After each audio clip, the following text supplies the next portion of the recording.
May nagtanong sa akin, bawal daw demand letter sa less than 25k as per collector di no-honor sa barangay. Okay po. Lilinawin ho natin yan, no? Okay. Sa demand letter po, no, any amount, no? Any amount ng ng utang is pwede pong i-demand letter. Okay? Kasi ang demand letter, nagdi-demand ka nga na bayaran sa yung utang mo eh. So, walang limit ho yan, no? Regardless ho yan kung anong amount yan, no? Ang sinasabi siguro nung kolektor, no, na ewan ko kung nakakaintindi ng batas yan o talagang inililigaw lang kayo, no? Ang hindi una ino-honor, no, sa mga barangay, no, is yung pagtanggap po ng complaint, no, regarding sa utang pag ang involved po is yung mga kumpanya ng lending, company at financing. Okay po? Kasi po pinag-utos na po yan, no, na pagka po lending, financing at bangko, no, ang may problema po sa paniningil, no, sa mga individual, no, o pwede na po silang dumiretso sa small claims. O pwede na po silang magdemanda. Mamamagitan po ng legal na proseso, no. Ang isa po na vital na kailangan, no, para mag pursue o maging successful po ang isang demanda o ang small claims is yung demand letter. Bakit ito ipagbabawal? Ano po? Inuurat lang ho kayo yan, kolektor na yan. No, sorry for my term. Wala akong alam yan. No? O niloloko lang kayo. No? Nakakaawa ho namang yung na yan. Maniningil na yan. Ito po'y panawagan na po, no, sa mga lending companies, financing companies, bangko, at especially sa mga collection agencies, no?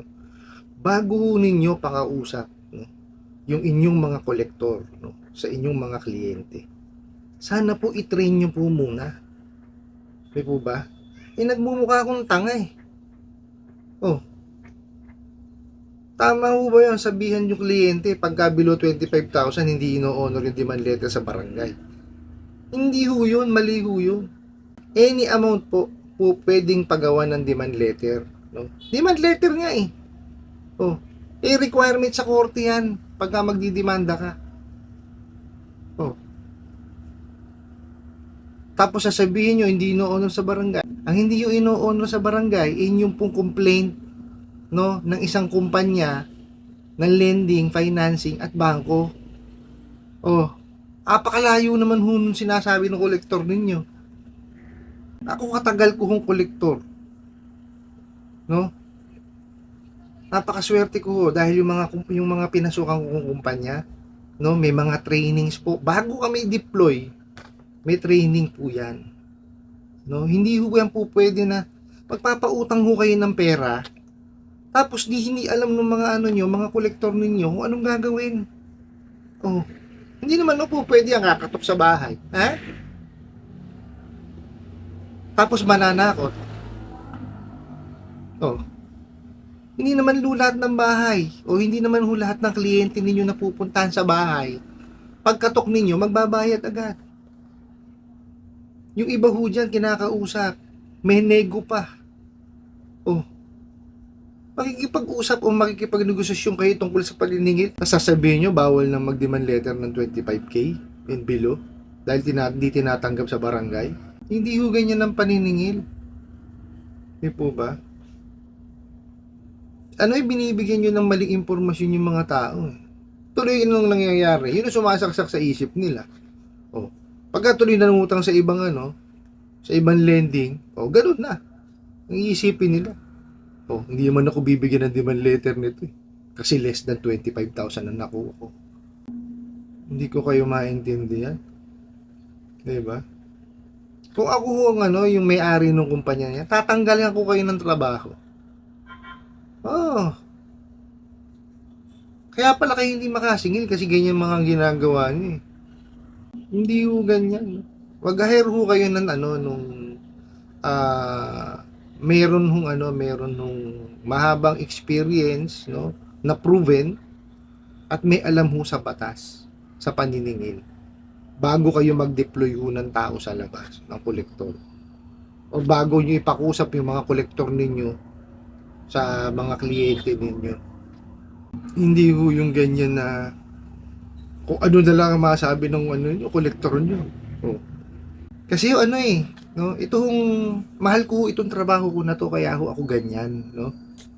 Mahal ko itong trabaho na to. Nasisira dahil sa mga kagaguhan ninyo.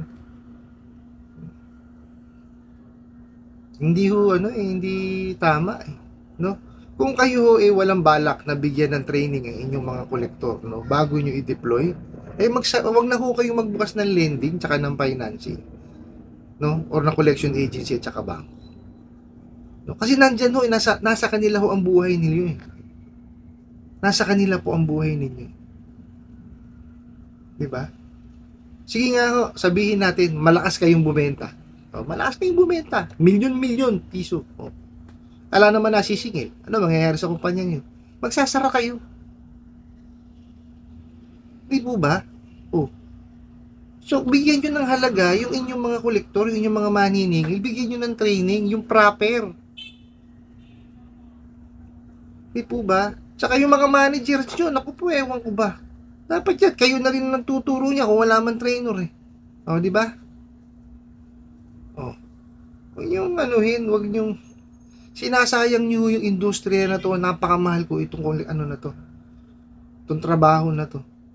25 years ko na pong ginagawa ito. No? Kahit pa paano, nandun pa rin ho ako sa taas. Maganda pa rin po ang nagiging performance ko. No? Wala ho akong complaint na nare-receive. O wala akong complaint na nare-receive regarding po sa akin. Kagaya po ng lahi kong sinasabi, sa batas po natin na pagka tayo po nangutang, kailangan po itong bayaran. Ano po? And pagka po tayo mangungutang, dapat yung sapat lamang yung kaya po nating bayaran. Ano po? And patapos na po itong 2023, no? Actually, it's disperas po na Pasko ngayon, no? Advance Merry Christmas po sa lahat na nanonood, ano po? At naway maging masaya po ang inyong celebration later, ano po? And pinapanalangin ko po na ito pong susunod na taon maging maganda po para po sa ating lahat ng kahit papaano po, no, yung may mga utang makabayad na po, no, yung mga nangunguta, mga nagpapautang maging maayos po yung kanilang negosyo, no, at mabigyan po ng magandang training yung mga kolektor, and yung pong mga naabuso ng mga no, collectors ko, no, makarecover na po doon po sa kanilang mga nararamdaman, no, na sa IT, yung kanilang mga mental issues maayos na rin po, no, nang makarecover na po sila at makabalik na po sila sa normal. Ano po? I hope nasagot ko po itong tanong na to, at maraming salamat po sa inyong walang sawang suporta sa aking mga videos, no. I hope itong susunod na taon na po na ito maging mas maganda pa po, no, ang ating pagsasama, no. Sana po mapanood nyo pa or panoorin nyo pa po yung mga i-upload ko po ng mga videos, no.